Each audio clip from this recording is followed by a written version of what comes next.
Hello everyone, today is the 16th of June. You know, it may be true to say that even the best of journeys often have their issues, glitches, frustrations, uncertainties, their dull down times and occasions when things don't go exactly to plan. And the longer the journey, the more the gremlins have a chance of creeping in. On their great journey of escape from Egypt, the Hebrews were most certainly not on the best of journeys. Like too many in the modern world, they were essentially refugees, desperately fleeing intolerable exploitation and oppression in search of a better life. When the Egyptian army tried to follow them on the precarious path of liberation, the Hebrews saw its war machine swallowed by the Red Sea. Yet, barely a couple of months later, those same Hebrews were ready for turning back to their old life in Egypt, as indicated by their shrill carping and complaining. In breathtakingly short order, they were ready to pack in their attempt at a new start.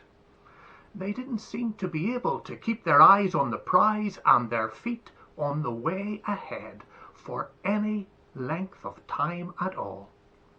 The gist of their thinking was that at least they had regular grub in Egypt, whereas on their journey there were times they didn't know where their next meal was coming from.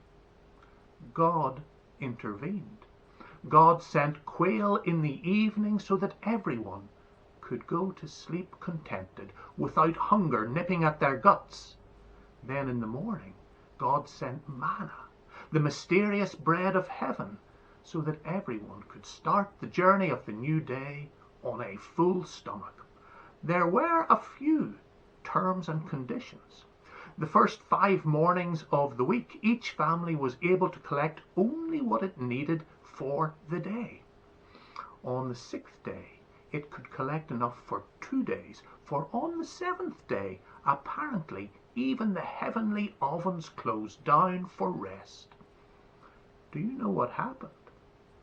Well, to begin with, some people gathered up and stashed away more bread than they needed for the day. Do you know what happened next? It went rotten. Then at the end of the week, some people went out to see if there was any 7th morning manna that they could squirrel away. There wasn't.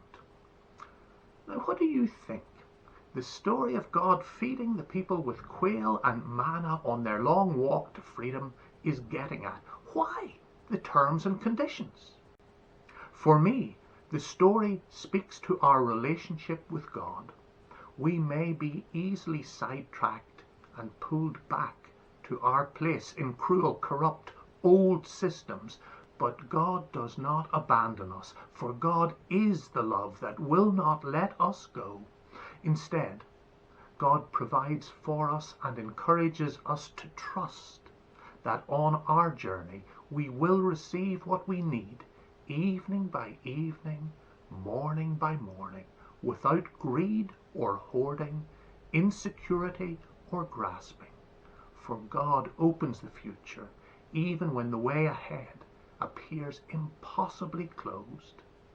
The deep truth is that God is present with us, and God is for us as we journey the road to the promised land, the coming kingdom, the new heavens and the new earth, when the tear will be wiped from every eye. So much of this echoes what we celebrate when we come to the Lord's table, as we will this Sunday.